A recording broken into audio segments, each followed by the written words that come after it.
இது எப்படின்னா இப்ப இந்த காலகட்டத்துக்கு தேவையான ஒரு படம் இது. இது கதைக்காது அப்படின்னு பேரு. அதாவது இது கதை இல்லைன்னு அர்த்தம். ஆனா இது கதை தான். கண்டிப்பா தேவைப்படுற ஒரு விஷயம். கண்டிப்பா பேரண்ட்ஸ் முக்கியமா பார்க்க வேண்டிய விஷயம்.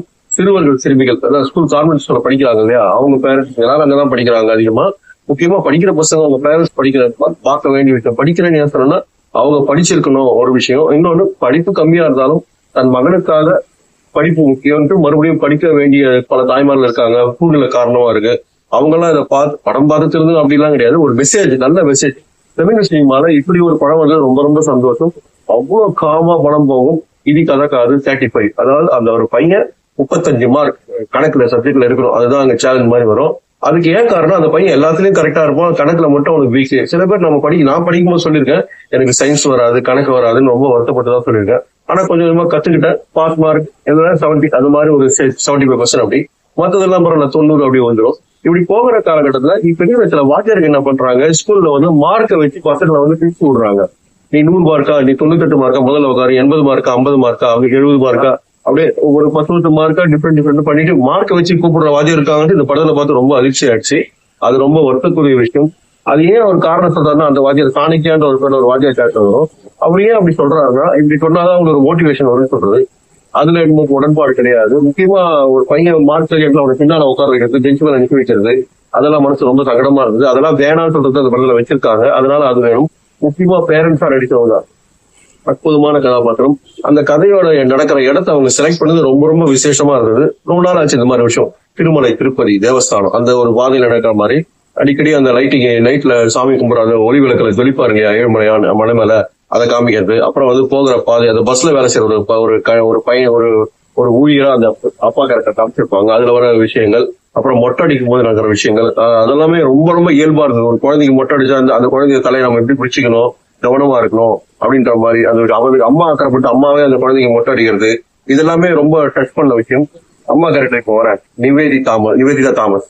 நம்ம வந்து பாபநாசம் படத்துல ஒரு கல்லூரி மாணவியா பார்த்த ஒரு நடிகை இன்னைக்கு வந்து ஒரு பொறுப்பான ஒரு அம்மா, அழகான அம்மா.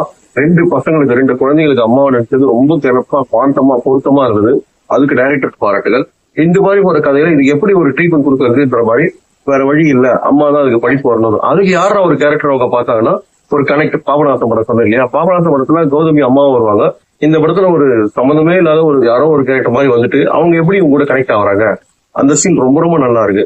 அவங்க அது தாமஸ் அம்மா கேரக்டர் சரஸ்வதி அந்த கதாபாத்திரம் மாதிரி, அவங்க பிரதர் அவர் கோயில்ல வேலை செய்யற மாதிரி அவங்க வரும்போது ஒரு கெஸ்டா கௌதமி மேடம் வீட்டுக்கு ஐசாத உடனே ஒரு காஃபி கொடுங்கன்னு ஒரு பழக்கமாகும். அது அப்புறம் போட்டோ ஃபேமிலி பார்த்து அந்த சீன் கட் ஆயிடும். அந்த பையன் அவங்க வீட்டுல ஒரு சின்ன ஒரு பிரச்சனைக்கு அவங்க அப்பா அவன் அடிச்ச உடனே அவன் இந்த வயசுல வீட்டு விட்டு ஓட்டுற மாதிரி காமிக்கிறது நடக்குது. அந்த மாதிரி ரொம்ப ரொம்ப ஜாக்கிரதையா இருக்குன்ற அவரசு கொடுத்துருக்காங்க. பசங்க அடிக்கவும் கூடாது, ஏதாவது கவனமா இருக்கணும், பசங்க அப்படி பண்ணக்கூடாது அப்படின்னு. ஒரு அடி அடிச்சா வீட்டு விட்டு போயிட்டு வரணும் இந்த வயசுல அப்படின்னு கேட்பாங்க. அந்த பையன் போய் தெரியாம ஒரு ட்ரெயின்ல ஏறுறது, அங்க வந்து கரெக்டா கோவில் மேடம் அவனை பார்த்து காப்பாத்துறதுலாம் ரொம்ப ரொம்ப ஸ்கிரீன் பிளே நல்லா இருக்கு. அதுக்கு முன்ன ஒரு கனெக்ஷன், ஒரு விஷயம் என்னன்னா, குழந்தைக்கு கிடைக்கிற ஃப்ரெண்ட்ஷிப்.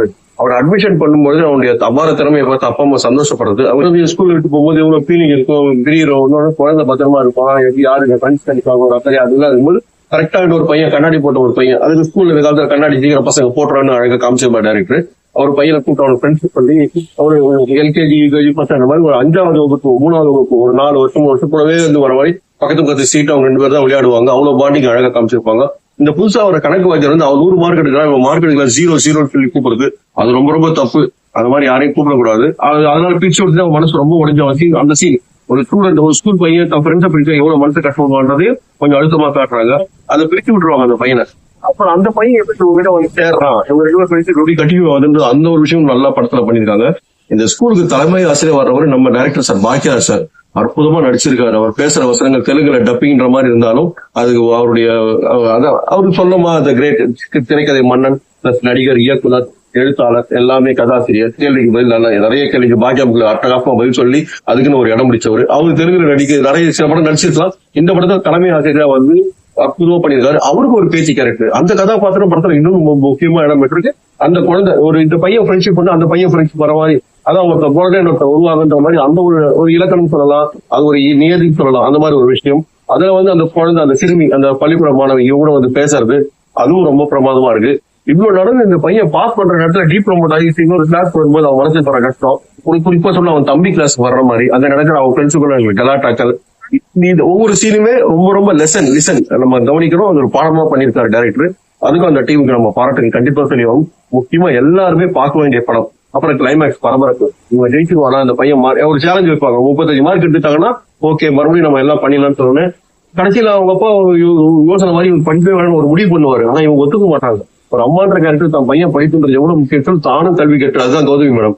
இவங்களுக்கு நீ படிக்கணும், நீ படிச்சு முதல்ல நீ படிச்சு டெவலப் பண்ணிக்கோ, பையனை கத்துக் கொடுக்கணும்னு அவங்க படிக்கிற விஷயங்கள், அதுக்கு வர சின்ன சின்ன இடர்பாடுகள், ஒரு வீட்டையும் பொறுப்பா பார்த்துக்கணும், ஒரு கல்வியும் படிக்கணும், எவ்வளவு விஷயம் இருக்கு. இங்கிலீஷ் கத்துக்கணும். ஏன் இங்கிலீஷ் கத்துக்கணும் தான் மேக்ஸ் பண்ணி இந்த காலத்துல படிக்க முடியுமா? வேற வழியில். அது ஒரு உதாரணம் சூப்பரா சொல்லுவாங்க கௌதமி அந்த கதாபாத்திரம். இப்படி போன உடனே அதையும் கத்துக்கிட்டு பையனும் படிப்புல பாஸ் பண்ணுவான், அந்த ஒய்ஃபும் அந்த அம்மா கேரக்டரும் பாஸ் பண்ண உடனே இது நடுவுல பையனுக்கு படிப்பு மாத்தன்னு சொன்ன உடனே அந்த அப்பா கேரக்டர் வந்து ஒய்ஃபோட அந்த கணவன் மனைவி பேசாம இருப்பாங்க. அந்த ஒரு கணக்கு வைக்கிறதுக்கு நெத்தியில் வைக்கிற போட்டு நம்ம லேடிஸ் வைப்பாங்க இல்லையா, பாத்ரூம்லயோ தலைவாரத்துல கண்ணாடியோ அந்த மாதிரி கவுண்டிங் வைப்பாங்க. இதே இந்த குழந்தை பார்த்துட்டு இந்த விஷயம் மாறணும்னு அவனுக்குள்ள ஒரு விஷயம், அவனுக்குள்ள ஒரு வைராக்கியம் வரும். அப்புறம் வந்து தன் ஒய்ஃப் அவனுக்கு பிடிச்சிருந்தா ரொம்ப ரொம்ப செல்லமா சின்னுன்ற பேர்ல கூப்பிடுற மாதிரியோ, சரஸ்வதி கூட சின்னுன்னு கூப்பிடுவான் அப்படின்னு. இப்ப அவன் அம்மா மறுபடியும் அப்பா சின்னுன்னு கூப்பிட்டாதான் எனக்கு சந்தோஷம். அப்பதான் ஒண்ணு சேர்ந்தாங்கன்னு பையன் 2 பசங்க, அந்த பசங்க ரொம்ப பாசமா சொல்றது. கிளைமேக்ஸ்ல இவங்க நினைக்கிற போது நடக்கிறது.